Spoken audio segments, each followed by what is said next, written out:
Hôpital provincial général de référence de Bukavu.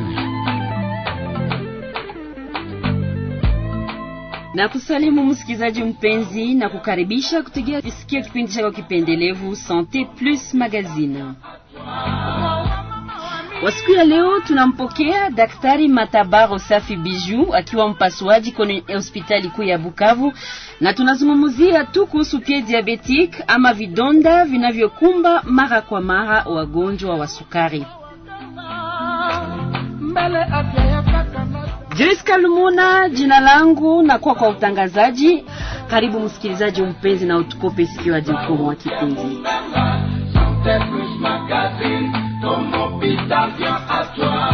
Docteur Matabaro Safi Bijou, bonjour. Bonjour Joyce. Comment allez-vous? Je vais bien. Je suis très heureuse de vous avoir aujourd'hui dans l'émission Santé Plus Magazine. Moi de même.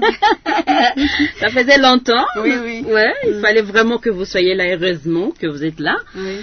Aujourd'hui, dans le cadre de notre émission, Kipindi Chetu Santé Plus Magazine, nous aurons 30 bonnes minutes avec vous. Vous êtes chirurgienne. Oui, je suis au niveau chirurgienne. ya hospitali provincial. Ndiyo. Donc niko mpasuaji kwenye hospitali kuu ya provincial de Bukavu. Ouais. Donc natumika mu département ya chirurgie, spécialement mu service ya chirurgie générale et digestive. D'accord. Mwanamke chirurgienne, c'est peu commun. Oui, mais bon, ça commence à devenir possible. Ouais. Progressivement. Il y a des femmes qui commencent à être intéressées par la chirurgie. Et c'est quelque chose qu'on encourage. Oui. Vous encouragez ça parce que vous ne voulez pas être seule. On va dire qu'à l'hôpital provincial, nous avons 2 chirurgiennes. Oui. À part vous, oui. Il y a également docteur Wani, oui. Wani Bissimois. Oui. Et vous faites partie de la dizaine de nos chirurgiens. Nous avons une grande équipe de chirurgiens à l'hôpital provincial. Oui, une grande équipe. D'accord. Alors aujourd'hui, on va parler du pied diabétique, prévention et prise en charge au niveau de l'hôpital provincial. Amayo vidonda vinavyo kumba mara kwa mara wagonjwa wa sukari, namna gani kuviepuka na hata pia namna gani vinavyotibiwa kwenye hospitali kuu ya Bukavu. Docteur Safi, vous voulez que je vous appelle comment? Matabaro Safi ou Bijou? Bijou, ça peut aller. D'accord. Oui. Docteur Bijou, vous allez s'il vous plaît nous faire comprendre d'abord ce que c'est le pied diabétique. Parce qu'il est en tout cas le nœud même de notre sujet d'aujourd'hui. Oui, oui, merci beaucoup Joyce. Donc le pied diabétique, c'est le pied d'un diabétique qui présente une plaie, une infection ou une destruction des tissus. Et maintenant, à ces pieds-là, on va associer des anomalies neurologiques artérielles. Donc, tukisema mwa Kiswahili ni muguli ya mwenye anagonja kisukari yenye iteza kuwa swat na kidonda, swat na infection, swat na minofu za kumugulu zinaharibika, na kwa ile tunaongeza ako magonjwa ya maner ya kumiguu na mishipa ya damu, ndio tunaita pied diabetique. Okay. Ni kusema ni kilonda yenye mtu wa sukari kuna kumugulu. Kilonda ikishakuwa ayo tunaita sasa ulcère du pied diabétique. Ouais. Mais mtu ataweza kuwa na gonjwa sukari na iko na pied diabétique, donc hayakuwa na kilonda, mais unaona kama tulipana ma elements za mingi zitaweza kuwa zinasema zinadefinir pied diabétique. Donc ateza kuwa iko na maneuropathie, tuko mateza kuwa na maprobleme ya mishipa ya damu, iteza kuwa yafika kukidonda, lakini tunasema huyu iko na pied diabétique. Akisha kuwa na kidonda tunasema iko na ulcère du pied diabétique, donc iko na kidonda ya mguu wa kisukari. Ouais. Mgonjwa wa sukari. Quand vous a demandé la proportion de sujet ukasema tuongelee, uliweza juu ya nini ni ya muhimu kuiongelea kwa wakati huu hiyo madam? Ndiyo, ni ya muhimu kwani wa diabetike, donc mumoja kusita mwenye iko na kisukari iko na riski ya kuwa na kilonda mu maisha yake. Donc tukikamata wa diabetike wa sita, mumoja iko na riski ya kudevelope kilonda kumigulu yake. Na tukiangalia bien 85% ya watu wanapoteza miguu inawaka juu ku diabete. Tukitosha ma-accident, masasi vya vile. Wote mgulu kusema kukatiwa mgulu. 85% ma amputation mwa hii milie yetu iko dû na diabete. Donc tukaona hii ni sujet yenye ko très important, kwani wa diabetike biko na riske mingi ya kudevelope ile shida. Ndio maana tuliona tuongee juu yayo, tu prévenir comme ça tusikuwe nafikia kwa ile kipindi. D'accord. Quels sont les facteurs favorisants ama cause chanzo ni nini ya hiyo pied diabétique? Chanzo ya pied diabétique ni déséquilibre ya sukari. Donc kwa wa diabétique wetu kama iko na sukari yenye ko déséquilibré, itakia tu ma nerves zinasufrir mpaka zinakufa, mishipa ya damu inafungana au mgulu inadevelope infection juu ya ile déséquilibre ya sukari. Donc chanzo ya ile kudevelope pied diabétique ni déséquilibre ya glycémie. Déséquilibre ni kumaanisha ni Dr. Bijou? Déséquilibre ni kumaanisha maglycémie zake haziko mavaleur za mzuri. Pale kwetu tunapima hémoglobine glyquée. Kama iko na ile hémoglobine glyquée iko au-delà de 7, pale tunasema glycémie yake haiko équilibré. Donc tunapasha fanya yote juu akwe na maglycémie zenye ziko bien, zenye ziko équilibré juu asikwe fikia kwa ile niveau ya kudevelope vidonda au mishipa ya damu ikufe wala manere zikufe. D'accord. À la maison parfois bagonjwa wa kisukari wanajipimaka na boy please ma valeur zinavariaka entre 100 et 100 quelques. Inapaswa varier entre combien aussi pour que seme que ma valeur wala glycémique stable? Suhe yetu ni kusema diabétique hapashe kuwa na mavaleur ya glycémie au-delà de 126. Pale tutasema ana maîtriser diabete yake, hana maglycémie za yulu. Mais ya muhimu ni maglycémie zenye ziko chini ya 200. Donc yapashe fika ku 200. Anapasha kuwa na maglycémie ziko chini ya 200 juu tuseme haziko yulu sana. Zikisha tambuka ile 200 manake ziko déséquilibré, haiko bien contrôlé. Mais souhait yetu tuteza penda baki na maglycémie normale comme chez tout le monde. Donc une glycémie en dessous de 126 mg par décilitre. Est-ce que c'est possible? Oui, c'est possible. Avec le respect des régimes alimentaires, on peut arriver à avoir des glycémies bien équilibrées, sans même parfois avoir à recourir aux médicaments. Ok. Régime tu ya chakula, nini anakula, nini yapashwe kula, kubiheshimie kuna impact suffisant, iyo maintien ya stabilité et glycémie. Chers auditeurs, 097 78 49 678. Nous sommes au studio avec Dr Matabar Ossafi Bijou, qui est chirurgienne à l'hôpital provincial général de référence de Bukavu. Aujourd'hui, nous parlons du pied diabétique, de la prévention et de sa prise en charge au niveau de l'hôpital provincial. S'il vous plaît, avec la récurrente maladie que le diabète, vraiment c'est un sujet qui frappe beaucoup de ménages, beaucoup de familles. Unaweza kuwa hauko diabétique personnellement, mais unaishi na mtu mwenye ko diabétique et absolument, s'il vous plaît, chers auditeurs, ces sujets nous concernent tous. Tout qu'on a chirurgienne, toute une chirurgienne s'est déplacée pour nous faire comprendre ces informations. Na tunajua kama mtazikapitalize pour que tusaidie wamoja na wengine. Ou le faire allusion, docteur Bijou, ku problèmes neurologiques. Oui, les problèmes neurologiques, donc nous voulons expliquer aux malades quand est-ce qu'ils doivent savoir qu'ils ont des problèmes neurologiques. Sangapi batajiambia mie mwenye mina gonja ugonjwa ya kisukari, eske niko na probleme ya manere, sensation de brûlure. Donc nerf mswahili pale ni unasema hii nerf ni l'exwahili alors nerf, vous pouvez appeler N-E-R-F.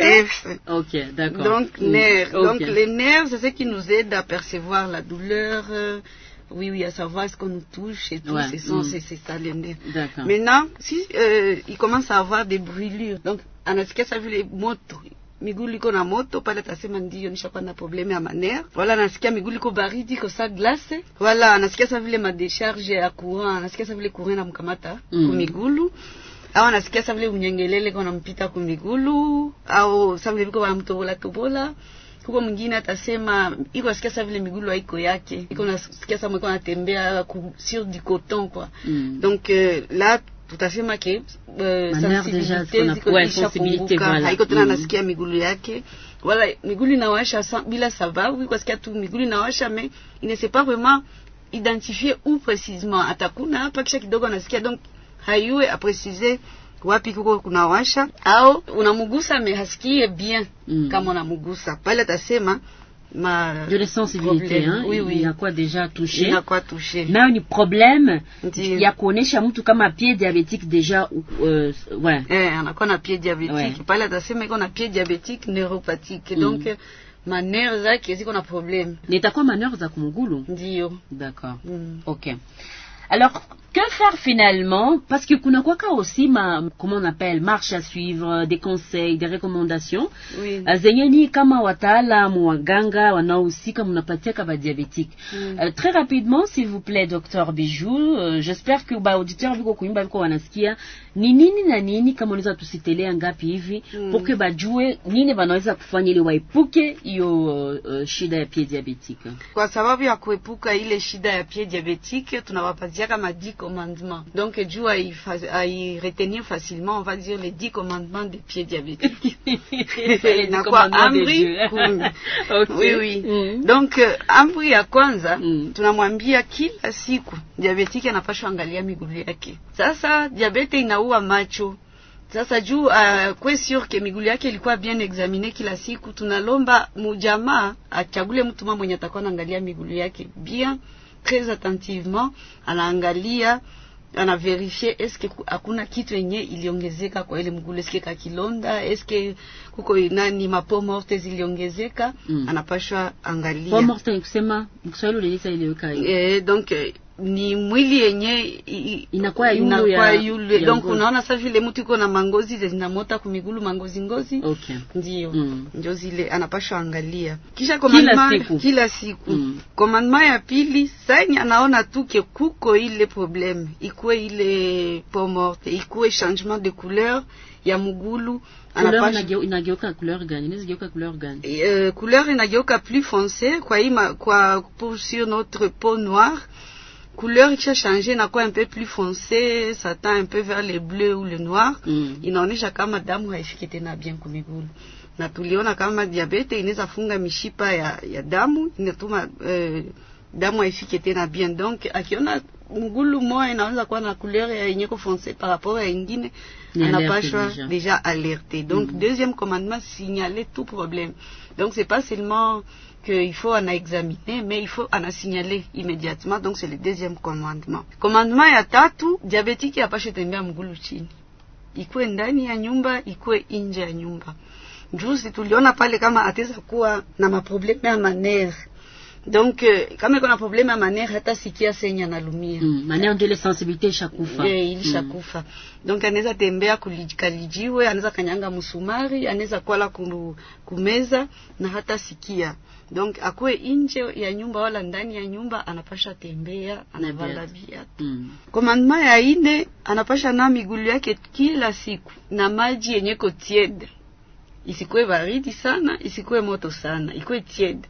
Mai ya baridi inaweza leta mtu analungula, ile tunasema mtu baridi inamuletea ma lesions zenye anapasa mwenye analungula, tunaita maangelure.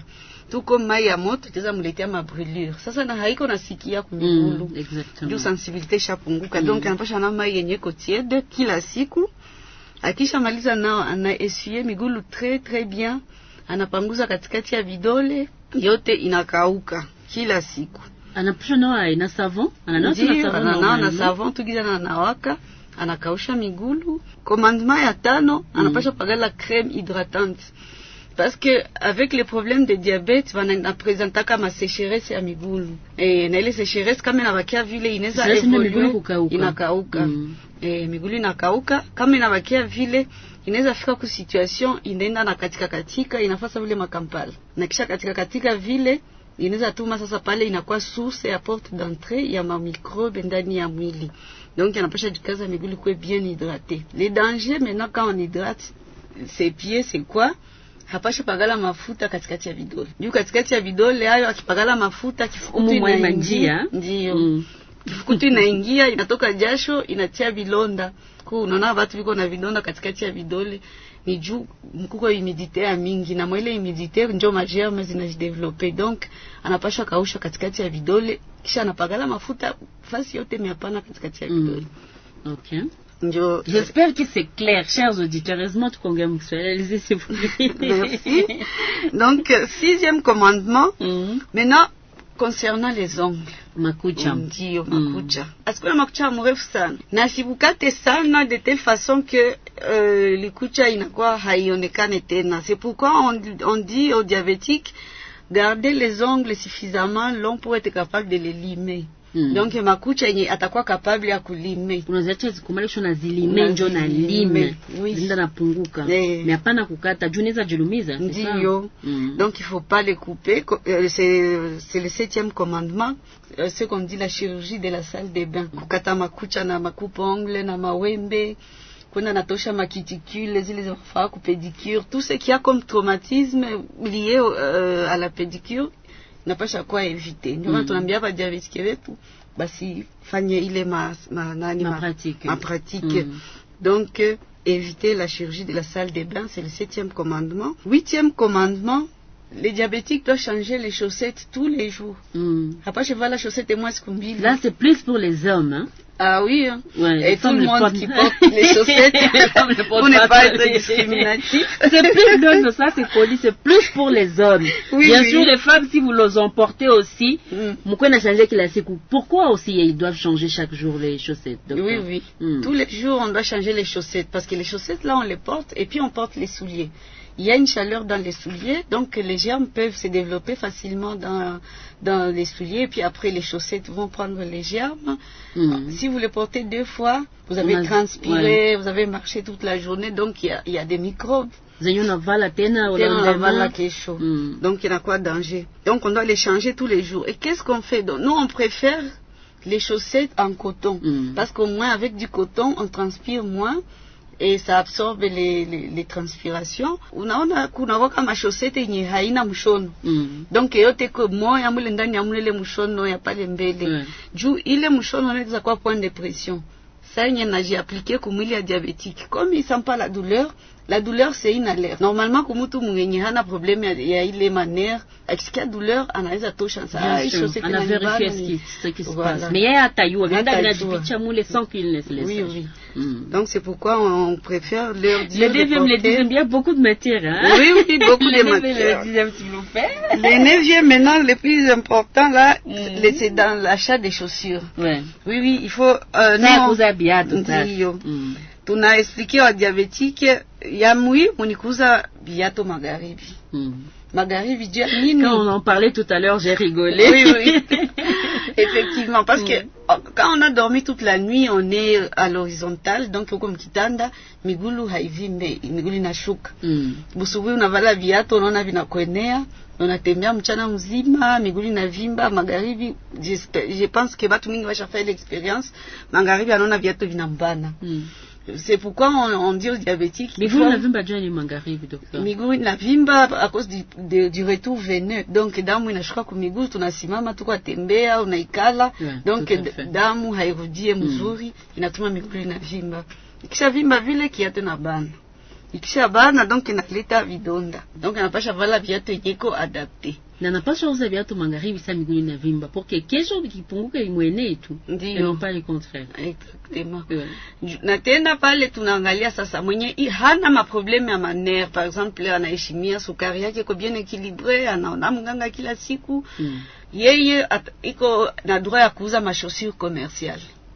Donc les chaussures yenye watu yote wanavala juu hana shida ya manere. Okay. Mais kama ushakuwa na pied à risque, donc uko na problème à manere, la problème à artère, bien vile, il y a maintenant des chaussures adaptées. Il faut nauza maviatu yenye ko un peu souple, ça veut dire maketch, bien vile. Yenye ko na muse mule chini nitasaidia isilete vidonda. Na mbele ya kuvala kiato unapasha pitisha mkono ndani uangalie sikia muna kamuchanga kalijiwe au sikia kukanyaka msumari kaingia mkiato na hautajua. Donc chaque fois vérifier les souliers avant de les porter. Ça c'est le 9e commandement. Le dernier maintenant on dit il faut faire attention aux brûlures par des bouillottes. Donc il faut éviter ma bouillotte kwa watu wengine wakisikia kifukutu anafaa buyote banamtia buyote kwa Swahili. C'est difficile à expliquer en Swahili, donc c'est un dispositif iko sa plastique kisha banatia mai ya moto kisha na chauffer. Maintenant on peut mettre entouré d'un petit drap pour se réchauffer. On les déconseille aux diabétiques. Donc les bouillottes ne doivent pas aller tout près du feu parce que là il peut se rapprocher. Ouais, ça on a tunakata. Anapasha fanya ange na échappement ya moto, macoup de soleil, tout ça. Okay. Comme on l'a expliqué, Dieu m'a dit commandement, zenye tunapatia wa diabétique wetu. Exactement, j'espère que ça a été bien expliqué alors dans la langue de chez nous d'ailleurs. Mais pourquoi pied diabétique? Pourquoi seulement sur le pied, docteur? Oui, c'est seulement sur les pieds parce que nous attelons plus aux pieds. C'est ce qui nous concerne, nous les chirurgiens. Les diabétiques développent des neuropathies et des artériopathies périphériques. Périphériques, donc vers les membres inférieurs, vers les terminales, quoi. Donc c'est pourquoi nous on s'intéresse aux pieds.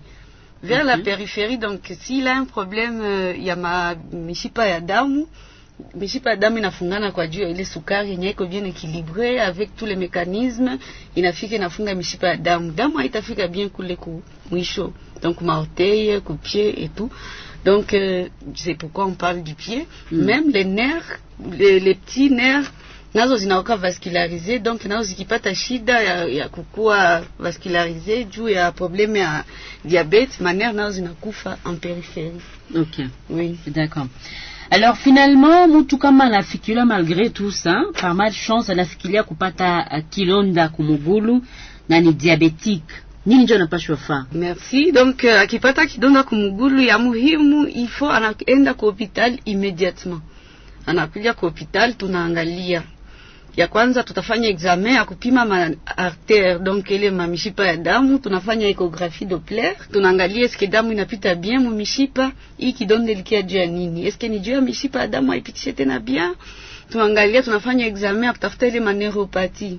Eske iko na problème ya manère? Kama hali ile problème, eske tu ni kidonda traumatique alilumia? Donc anapasha kia directement parce que diabétique kilonda yake haitapona saa ya mtu ingine. Juu kilonda ipone, il faut damu ifike, il faut napasha kuwa bien oxygéné, et quand les artères sont bouchées, le sang n'arrive pas aux pieds. Donc c'est un milieu propice à l'infection. Et l'infection vient aggraver la situation. Bien sûr. Oui. Et même la cicatrisation aussi a besoin de sang. Exact. Pour, donc si je comprends bien, à petit pas tel kilonda c'est pour n'importe quel hôpital. Il faut un hôpital tu as fait l'investigation tel l'hôpital provincial général de référence de Bukavu d'ailleurs. Oui, vraiment. Pour qu'elle a quoi sûr que il est où elle est vraiment à l'abri. Oui. Sinon, si il commence à aller dans d'autres centres de santé, parfois il n'y a pas de médecins là-bas, on va commencer à faire des pansements, on ne va pas détecter les problèmes. En Akiafrika hôpital, ugonjwa isha évolué et ça nous met très mal à l'aise parce que ça nous pousse à faire beaucoup plus de gestes et malheureusement ça peut arriver. Avancer. Nous n'avons rien contre les centres de santé, mais pour ces cas, on vous recommande d'aller simplement dans de grands hôpitaux pour la prise en charge holistique afin d'éviter les risques yenye neza tokea na kunegliger les kilonda. Risque neza kwa ni kukatiwa mgulu par exemple. Ndio, risque ni kukatiwa mgulu. Soit infection atakia ilisha évoluer, ishafika tiku mifupa na ina progressé, donc infection ya mgulu yenye iko vascularisé bien, donc iko na développer mfasi kwenye damu haifike. C'est qu'il y a que le risque iteza tuma ile infection ninde napanda. Mteza kwa mko subuhi kilonde liko inafikia ku avant-pied, magharibi shafika ku cheville inapanda jambe, donc il y a même risque que mgonjwa afanye infection nyeko sévère. Donc là on est parfois obligé malheureusement à soustraire ces pieds-là. Donc mais on peut éviter la soustraction la soustraction du pied. Oui. On peut éviter ça, s'il vous plaît, docteur et chers auditeurs, j'allais dire. Vous avez la possibilité d'éviter certaines limites en fait par rapport à ma geste na ma prévention zenye munaweza fanya mukadre tout ya pied diabétique. Question, est-ce que kila mwanakia kwa hospital na plaie na ni diabétique kumugulu ndio anaendaka msalle d'opération wala parfois non forcément? Oui, donc c'est pas que tout le monde qui a une plaie va en salle d'opération. on va voir si la plaie n'est pas infectée. Kangali kustadi ya kwanza. Ingali kustadi ya mwanzo, kilondeko rouge, haina movusa, na muma chini ya kidonda, donc mule muma minofu, mule ndani hamuna vusa. Hana lazima kwenda msalle d'opération, tutafanya tu ile maexamen, kisha après tunaanza mapansement.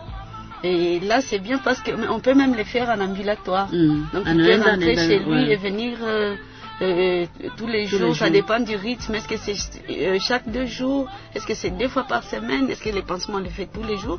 Ça dépend. Si c'est infecté, mon amoubakia na hôpital. Et en général, c'est un traitement qui dure, hein, faut le dire. Oui, oui. Donc, malaba auditeur, vu qu'on a engagement, il y a pour respecter tout ce qu'on vient de dire, c'est des traitements qui durent. Oui, oui. C'est des traitements qui durent, surtout s'il est venu à des stades très avancés. Là, il va entrer au bloc plusieurs fois, parce qu'on va essayer de juguler l'infection, parce qu'on est en train d'essayer de sauver les membres. Ce qui va faire que ça va l'immobiliser longtemps. Si c'est quelqu'un qui travaille, c'est une perte pour lui. Il peut faire 2 ou 3 mois à l'hôpital. Donc vraiment, le mieux c'est de venir tôt avant que la situation ne s'aggrave. Mais après, à prendre en charge convenablement avec tout ce qu'il y a, c'est des gens qui guérissent sans problème. C'est des gens qui guérissent, oui, mais ça reste maintenant un pied à risque. Un pied à risque. Et il faut protéger encore davantage. Oui, oui, exactement. Oui. Nous avons déjà les jingles dans nos oreilles. Malheureusement, on ne sait pas continuer. Est-ce que nous avons un dernier message? Vous allez promettre aux auditeurs de revenir, s'il vous plaît, pour poursuivre ce que vous avez commencé, parce que vous n'avez pas fini. Oui. Un dernier message pour aujourd'hui, avant qu'on vous reprogramme pour très vite, j'espère bien. Oui, oui, donc le dernier message, c'est que nous sommes là pour sensibiliser les diabétiques à éviter des situations catastrophiques de développement de pieds diabétiques. Donc, il n'y a pas de cas à ce quoi il est ma étape. Exactement. Quoi sujet la prévention. On n'a pas fini, mais on va revenir. On promet. Joyce Kalmouna, docteur Matabaro Safi Bijou, nous allons revenir avec ces sujets très vite pour vous, chers auditeurs. Nous étions avec elle est chirurgienne à l'hôpital provincial général de référence de Bukavu. Nous avons donc parlé du beau sujet, le pied diabétique, la prévention et la prise en charge au niveau de l'hôpital provincial. Merci de nous avoir suivis. On n'a pas lu, vous voyez qu'il faut que vous reveniez. On n'a pas lu non plus de messages. Oui. On se retrouve la semaine suivante pour d'autres nouvelles de votre hôpital. Mais entre-temps, s'il vous plaît, prenez très bien soin de vous. Au revoir.